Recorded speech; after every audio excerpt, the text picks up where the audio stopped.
अहम बैठक, मुख्य कार्यक्रम इसे हम कह सकते हैं प्रधानमंत्री नरेंद्र मोदी के मिस्र यात्रा के दौरान, जब ये आधिकारिक तौर पर गोलमेज बैठक दोनों देशों के बीच, जिसकी तस्वीरें आप अभी इस समय अपने टेलीविज़न स्क्रीन पर देख रहे हैं।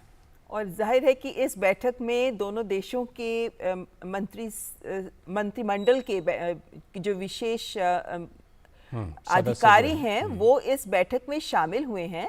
और विभिन्न मुद्दों पर जब चर्चा की जाए तो दोनों देशों के बीच के संबंधों के इतने व्यापक आयाम हैं कि बहुत सारे ऐसे मुद्दे हैं जिनमें द्विपक्षीय मुद्दे तो महत्वपूर्ण रहेंगे ही, अन्य मुद्दे भी इसमें जगह पा सकते हैं। लेकिन इस गोल में बैठक में या राउंड टेबल बैठक में हम कह सकते हैं कि दोनों देशों के प्रतिनिधि मंडलों के बीच में एक महत्वपूर्ण बैठक, जिसमें द्विपक्षीय मसलों पर के विभिन्न आयामों पर बातचीत हो रही है। और जिस तरीके के संबंध दोनों देशों के बीच हैं, जिस तरीके के प्राचीन संबंध दोनों देशों के बीच हैं, उसके मद्देनज़र आज के दौर में आगे बढ़ने के लिए क्या कुछ संभावनाएं हैं, इन्हें तलाशने की कोशिश हो रही है इस बैठक के दौरान।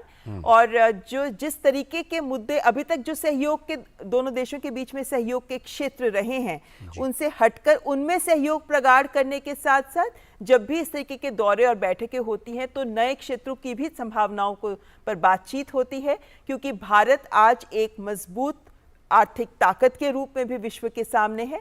और प्रधानमंत्री खास तौर पर इस वक्त जब वो अमेरिका की सफल यात्रा के बाद यहाँ पहुंचे हैं, तो मिस्र के पास भी इस वक्त मिस्र को भी ज़रूरत है, क्योंकि मिस्र एक आर्थिक संकट से गुजर रहा है।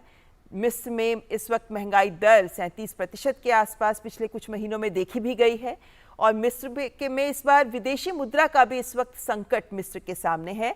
और मिस्र खुद भी चाहता है, स्वयं चाहता है मिस्र की भारत के साथ उसके रिश्ते भी प्रगाढ़ हों और विभिन्न क्षेत्रों में भारतीय कंपनियां निवेश भी करें और उस निवेश के माध्यम से मिस्र की अर्थव्यवस्था को थोड़ी गति मिल पाए। तो ऐसे दौर में जब दोनों देशों के बीच सहयोग की विभिन्न संभावनाएं और अपार संभावनाएं हैं, और जिस तरह से हम देख रहे हैं कि वैश्विक स्तर पर भी भू राजनीतिक परिस्थितियां बदल रही हैं, उसके मद्देनजर भारत और मिस्र दोनों परस्पर मित्र हैं। और इस मित्रता को ही आगे बढ़ाने के लिए क्या संभावनाएं हो सकती हैं, उसको लेकर इस वक्त ये राउंड टेबल बैठक जो हो रही है, इसमें दोनों देशों के प्रतिनिधि आपस में बैठकर चर्चा कर रहे हैं, विचार विमर्श कर रहे हैं। प्रधानमंत्री नरेंद्र मोदी अपने समकक्ष के साथ, मिस्र के प्रधानमंत्री के साथ, और भारत के विदेश मंत्री भी यहाँ हमें दिखाई पड़ रहे हैं। और जिस समन्वय की बात कर रहे थे हम, जिस समानता की बात कर रहे थे कि क्या कुछ आज हो सकता है, हमने यह भी बात की कि क्या ऐतिहासिक समानता है, क्या सांस्कृतिक समानता है दोनों देशों के बीच। और इन तस्वीरों में एक समानता और दिखाई पड़ रही है ममता, कि मिस्र और भारत दोनों के जो झंडे हैं वो तिरंगा ही हैं, यानी मिस्र का भी झंडा तिरंगा ही दिखाई पड़ रहा है। ये बात अलग है कि नीचे का रंग थोड़ा ज़्यादा अलग है, ऊपर का थोड़ा सा अलग है, लाल और काला रंग है मिस्र के झंडे में। तो ये तिरंगा भी समानता जो है वो तस्वीरें कह रही हैं कि ये भी अपने आप में एक समानता है दोनों देशों के बीच। हमारे साथ मेहमान जुड़े हुए हैं शीलकांत शर्मा जी, उनसे चर्चा को जारी रखते हैं। शीलकांत शर्मा जी, जो हम ये गोलमेज सम्मेलन की तस्वीरें अभी अपने टेलीविज़न स्क्रीन पर देख रहे हैं शीलकांत शर्मा जी, इस गोलमेज सम्मेलन में हालांकि आधिकारिक तौर पर तो जानकारी दी जाएगी कि किन मुद्दों पर चर्चा हुई, लेकिन आप जहां तक इस चीज़ को समझ पा रहे हैं, कौन कौन से मुद्दों पर ज़्यादा फोकस रहने वाला है इस गोलमेज सम्मेलन की चर्चा के दौरान, गोलमेज बैठक की चर्चा के दौरान? शीलकांत जी, दो विकासशील देशों के बीच जो विकास के समस्त आयाम हैं वो भारत और मिस्र के बीच में इस समय उपस्थित हैं। जो ये गोलमेज जो कॉन्फ्रेंस है, इसमें उन सब विषयों पर चर्चा हो सकती है और उसमें आगे बढ़ने का संकल्प लिया जा सकता है। जैसे टेक्नोलॉजी है, जैसे एनर्जी है, जैसे जो डेट क्राइसिस है, और जो फूड क्राइसिस है। ये जो हम लोग जो विकासशील राष्ट्रों को जो परेशानियां अभी झेलनी पड़ रही हैं, जो पूरे दुनिया में जो परिवर्तन आए हैं उनके कारण, और भारत उसमें हमेशा से ग्लोबल साउथ का पक्ष लेता रहा है। भारत की जो विश्व के दूसरे फोरम में भारत जब जाता है तो हमारे प्रधानमंत्री ने हमेशा ग्लोबल साउथ के पक्ष की बात की है। तो भारत इस समय उभर के आया है ग्लोबल साउथ का स्पोक्समैन बन के, और वो इजिप्ट भी उस बात को अच्छी तरह से उसकी तस्दीक करता है। तो दोनों के बीच में जो ग्लोबल साउथ की सारी जो चिंताएं हैं और जो पैरोकार हैं, उनमें बातचीत हो सकती है, और उसमें हमारे और इजिप्ट के बीच में कोई ऐसी बीच की कोई चीज आड़े आए ऐसी नहीं है। और पुराना जो हमारा संबंध था उसकी तरफ फिर से अगर जाएंगे तो इन सब पे पुराने भी बने हुए हैं। तो मुझे लगता है कि ये तो एक बड़ा विशद एजेंडा बन सकता है परस्पर कोऑपरेशन का हर एक विषय में।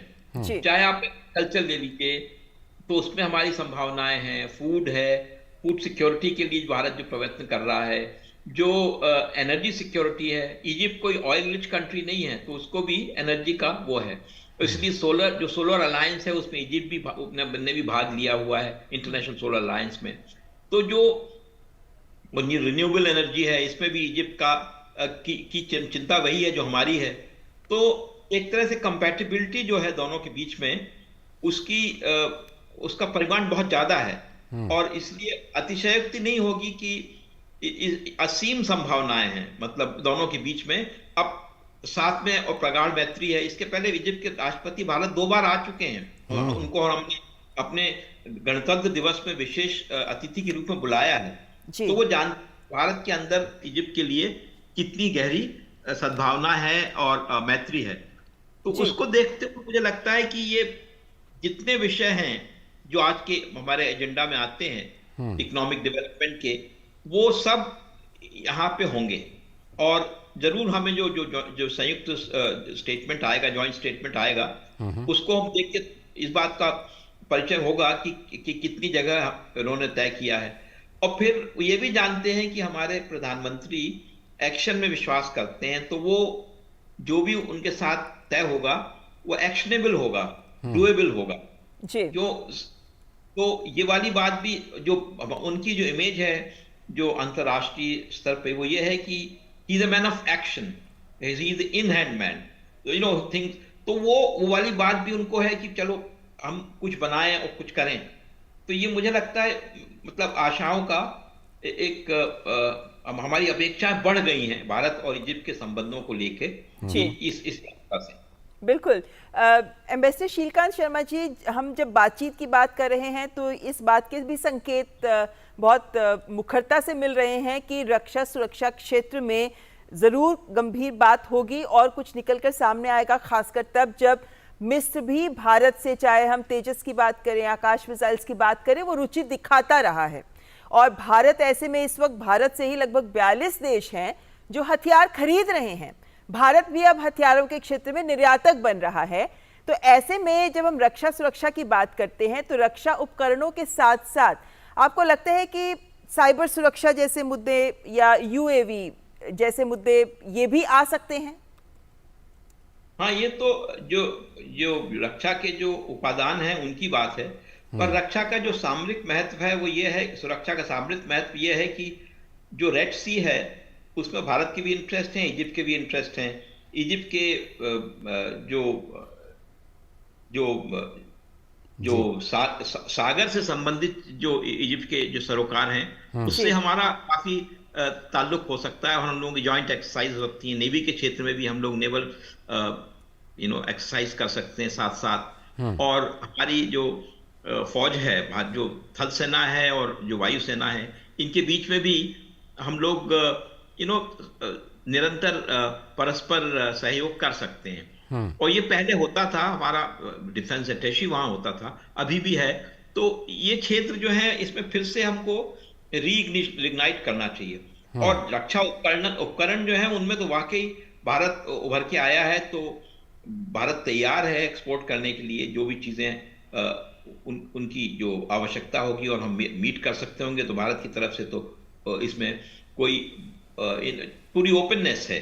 तो डिफेंस के क्षेत्र में समझ लीजिए एक बहुमुखी आयाम खुला है, जॉइंट एक्सरसाइजेस वाला, एक दूसरे से मिलके ठीक है। और उस जो सागर में जो हमारी भारत का जो पीएम का जो सागर वाला वो है कि सिक्योरिटी एंड डेवलपमेंट इन वो जी। वाली बात जो है वो इजिप्ट को भी लागू होती है। तो हम लोग मिलके जो मैरिटाइम क्षेत्र है उसमें हाँ। काफी कुछ